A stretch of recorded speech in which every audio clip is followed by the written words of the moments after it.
Hello everybody, this is Goose and Fox coming at you with a 600 cost rated match in the Gerbera Tetra Custom.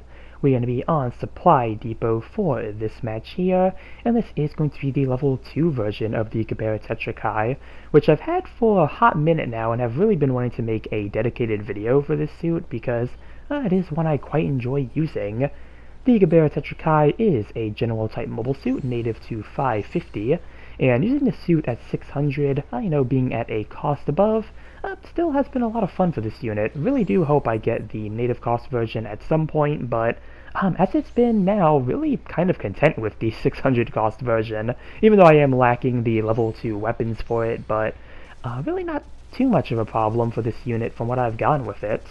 Speaking of the weapons, taking a look at what we got here, you do have the Gerbera Tetra Custom beam rifle as your main primary weapon. This uses the same model as the GPO4's sub-weapon beam rifle, though this is a instant stun ammo-based beam rifle. You also have the Gerbera Tetra Custom beam saber as your main melee weapon, and you do have a pretty nice set of melee animations with this unit. You do have a poke as the neutral, and you do have a sliding downswing, which is always really nice when you have those downswings that allow you to cover some distance. For your secondary weapons, you do have the ARM 110mm machine gun. This is a really nice machine gun with low damage output, but it does have some really nice stagger accumulation. So for 600 it is really good for dealing with some of the flying units that are very common around these costs. Things like the Victory Gundam or the Violent Isolod, which I do believe in this match there is an Isolod where the machine gun does prove to be very helpful when fighting against. And also, if you need some more rapid-fire options, you do have the Gerbera Tetra Custom beam machine gun. This is pretty similar to the beam machine gun used by the base Gerbera Tetra, but now it is added as a sub-weapon, and if you fire it uncharged, you do get a rapid-fire shot, or you could charge it for a instant stun.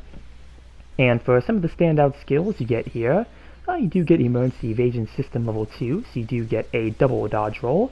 You get EX Boost at level 2, and you also get the SB Limiter Release System at level 2.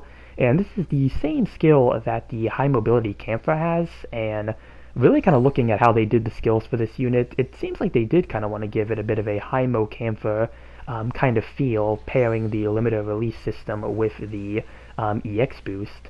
So for the limiter release to activate, you do have to be at full thrusters, or really you just have to have none of your thrusters used. That's probably a better way of putting it.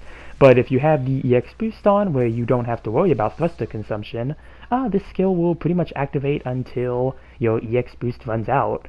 So really nice set of skills. And you do also have maneuver armor at level 1, and you do have 2 melee swings.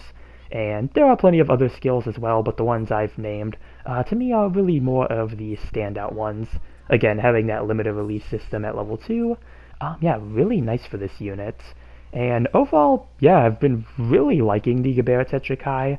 At 600, again, for the weapons and kit that it has, I almost feel like this suit would have, honestly, way more use here at 600 because, again, just having those rapid-fire weapons like the machine gun or the beam machine gun, both of those are really good for dealing with flying units, which, as I mentioned earlier, are very common at 600 these days. So, some really nice sort of viability for this unit here.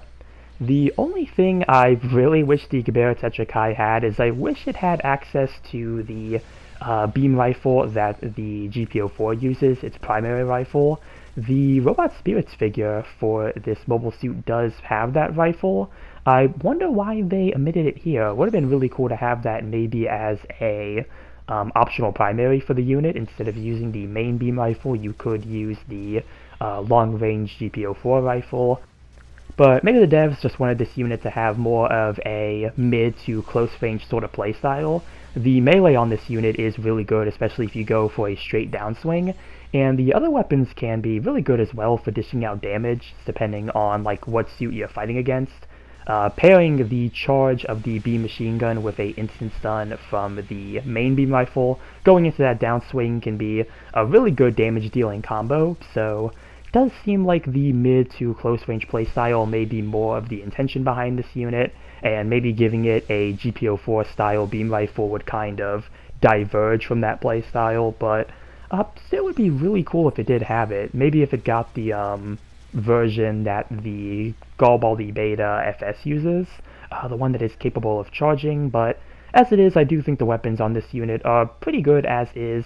Really, I think that's just more of a nitpick on my end, because I do really love the GPO-4's beam rifle, so I would love to see that on more units, but I think the Gerbera Tetra Custom here would kind of be the only other option that would use it, again, aside from the mentioned Gerbera Beta FS, which does have its own model for the rifle. But yeah, really that's my only big complaint with this unit, which again, it's not really a complaint, it's just more of a nitpick of really wanting to see that weapon on this unit. But other than that, I do think the Gerbera Tetra Custom is overall a really good unit.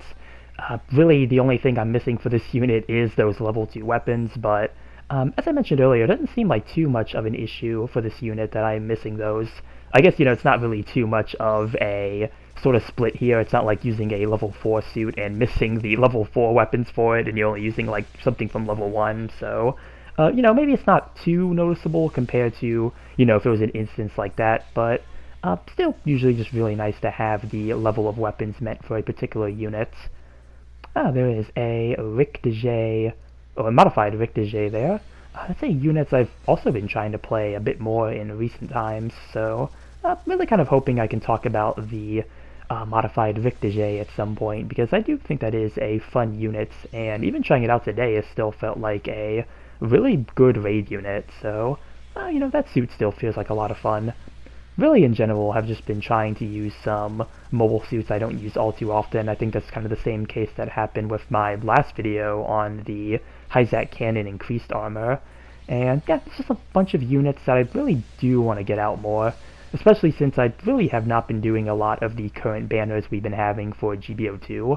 I haven't been getting a lot of the newer stuff, so it's really kind of just given me a lot more time to go back to these not necessarily older units, but just like, some of them are definitely older units, but some of these other units that I just really haven't had the opportunity to use all too often, and kind of revisit them, because GBO2 has so many mobile suits, and so many of them are either just forgotten, or they really don't see a lot of action these days, which is a shame, since there are a lot of them that are still pretty good and just really fun units to use. Really just nice to mix things up every once in a while, then play the same suit over and over again. So just always nice to have those days we can just sit back and really just embrace the variety. Just play whatever unit kind of speaks out to you at the moment, take it out, and see if you can get some good matches with it.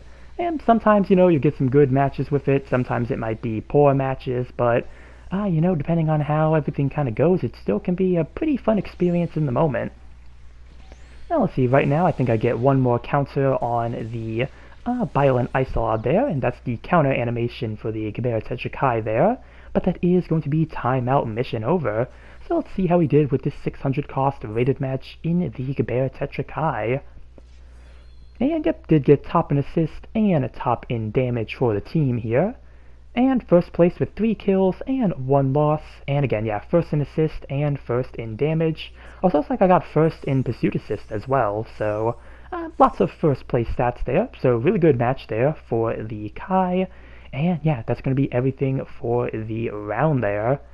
I should have also mentioned too that Supply Depot seems to be coming back a bit more in matches. At least I've been noticing it a bit more popping up recently.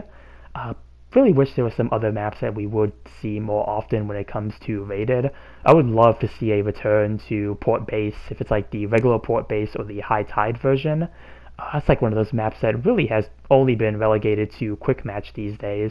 Kind of the same case for matches like Jungle or Military Port. Yeah, I would really love to see those maps more in rated, since it's kind of been a lot of the same maps in recent times, but again, it does seem like there's a bit more variety kind of coming in, so variety of mobile suits, variety of maps, just lots of variety in general.